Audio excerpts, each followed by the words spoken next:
Hello and welcome to the beautiful Whiteleaf Recreation Ground, which sits on the edge of Whiteleaf Village in Surrey in southeast England.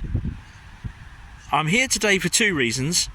Firstly, to share with you some of the beauty and unique history of this place, but also to pose a question. And that question is this: what famous film had a major scene shot here? Now that might sound like a very broad question, but as we go round I'll give you a series of clues. Please put your answers in the comments, and in my next video I'll reveal the answer. So let's start having a look around now. We'll begin at the park's main gate, although it never really was a main gate as such. It's more of a decorative feature and a memorial to the man who helped save the park for the local people in the 1920s.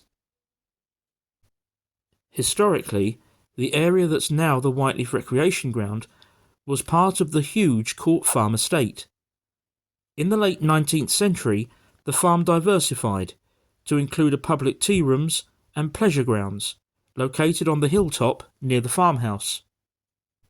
Sadly, this came to an abrupt end upon the outbreak of World War I in 1914, when the army commandeered the site for a number of years as a military encampment and training ground. I've previously made a video in which I've looked more closely at this fascinating period of the farm's history, and if you'd like to see it, you'll find a link at the end of this film. Although Court Farm remains a large working farm to this day, much of its land was sold off during the interwar period, including the lower field, which sits beneath the wooded hillside that's known locally as the Dobbin. It was this large lower field that the local people wanted to preserve for public recreation, and the spearhead of the campaign to do that was this man, Sir William Jones. Sir William was a local resident and prominent engineer. He served as the Deputy Controller of Steel Production at the Ministry of Munitions during World War I, and after the war continued to serve with the Ministry of Reconstruction. Sir William also became a Justice of the Peace and a prominent local and county councillor. When it came to the campaign to secure the purchase of the lower fields, he proved a capable and popular leader, and also made a large financial contribution towards the project. By the time of his death in 1938, the campaign had long since been a success, and the lower fields had become the Whiteleaf Recreation Ground. There was a great desire to build a memorial to him, but unfortunately the Second World War got in the way. It was not until 1954 that the necessary money and resources became available, and by then other entrances to the park were well established. However, it was decided that a formal entrance gate, even if it was largely only decorative, should be erected and dedicated to the memory of Sir William Jones. This photograph shows the final touches being added to their construction.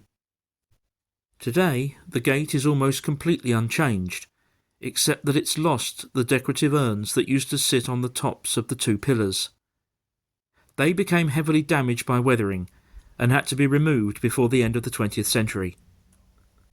However, the name of Sir William Jones still sits proudly within the ironwork, and long may he be remembered. To the left-hand side of the car park when you enter, there's this slightly odd-looking landscaped area. Do you see how flat that's been made there? And then there's a slope down, and then there's another equally flat area that's been landscaped at the bottom here.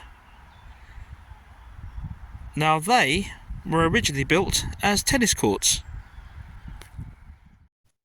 These were the recreation ground's first tennis courts, built sometime around the early to mid-1930s. Some decades later, they were replaced with hard courts on the opposite side of the park, and we'll see those a bit later. However, in recent years, the old upper court has started to be turned into a mini orchard. There's seating and a memorial bench here, and if you look in the background of this photograph, you can also see the park keeper's storage hut. From the edge of the tennis courts you get a lovely view across to the wooded hillside, which is known as the Dobbin, and you also begin to get some impression of the height of it as well. You can hopefully see in the distance there two sets of goalposts. The present football pitch runs across the field over there, but remarkably, until quite recent times, this was the football pitch, which ran, rather than across, ran up and down, so to speak. And so the football pitch had a slope that was quite well known locally. As we make our way to the bottom of the slope and begin to climb the other side towards the foot of the Dobbin, we come to a very strange looking mound. This is the park's public air raid shelter, left over from World War II, long since filled in, but you can still see the top of the two entrances there. And I made a video about this structure a little while ago, and you'll find that on my channel if you'd like to see it. From here, we're going to make our way up to the base of the tree line and walk along a section of the park following the foot of the Dobbin. So from here you can see in the distance there the tennis courts where we were earlier and the sloping former football pitch that we walked past. And if we look over there to those hills in the distance, that is Kenley Common, and that's your first clue towards the film that I mentioned earlier. There is a culvert which runs across this park, and you might just about be able to see it as a line in the ground in the middle distance there. Where there's that patch of yellow, the culvert rises briefly above ground, and they're doing some maintenance work there at the moment. And then after a few yards it goes back underground again, and on the right hand side it disappears under the railway embankment. My understanding is that that's actually a tributary of the River Bourne, which eventually flows all the way on towards Croydon in South London. Most of it is underground, and it only flows when water levels are very high, after long periods of intense rainfall, for example. There you can see one of the paths disappearing into the Dobbin, and as the tree line runs out here into the park, you can see that there's a lovely children's play area.